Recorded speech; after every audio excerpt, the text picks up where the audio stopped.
တငယ်ချင်းအားလုံးပဲမင်္ဂလာပါဒီနေ့ဖယုံရွက်ကြော်နီးလေးကိုမျှဝေပေးမယ်ဖြစ်ပါတယ်ပါဝင်တဲ့ပစ္စည်းလေးတွေကြည့်ကြရအောင်နော်ပြုပြင်ထားတဲ့ပစ္စည်းလေးကတော့ကြက်သွန်ဖြူငြုတ်တီကတော့အစိမ်းနဲ့အချောက်ထည့်ပါတယ်နော်ပြီးတော့ကြက်သွန်ဖြူကိုနုံစင်းထားပေးပါတယ်ငြုတ်တီလည်းဖြတ်ထားပေးပါတယ်ရှင်ဒီနေ့အမကြော်နီးကတော့ဝက်သုံးထက်သားနဲ့မိုးရောကြော်ပါတယ်ရှင်အစင်တင်းဖြစ်ပြီဆိုရင်စီတဲ့ပါမယ်စီပူလာရင်ဆိုရင်ဝက်သုံးထက်သားကိုအရင်ကြော်ပေးပါမယ်သုံးထက်သားအစီထွက်အောင်ကြော်ပေးပါမယ်ရှင်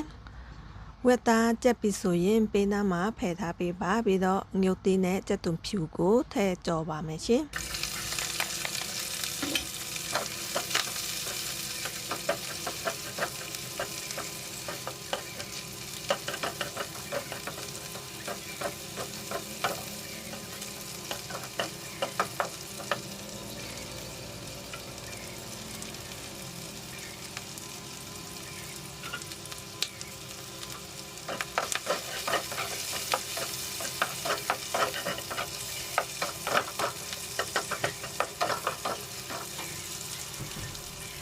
ကျက်သွန်ဖြူငြုတ်တီအနက်မွေးလာပြီဆိုရင်မိုးထည့်ကြော်ပါမယ်ရှင်ဒီနေ့အမထည့်တဲ့မိုးလေးကတော့လေးမျိုးရောထားပါတယ်ရှင်ဆွေနှင်းငွေနှင်းမိုးနဲ့မိုးအမဲပြီးတော့မိုးကြည်မိုးဖြစ်ပါတယ်ရှင်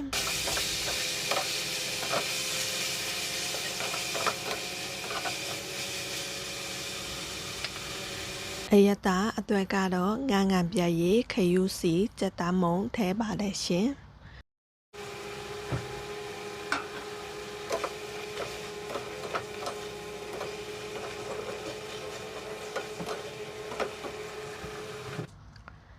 ပြီးရင်ရေဆေးထားတဲ့ဖယုံရွက်ကိုထည့်ကြော်ပါမယ်ရှင်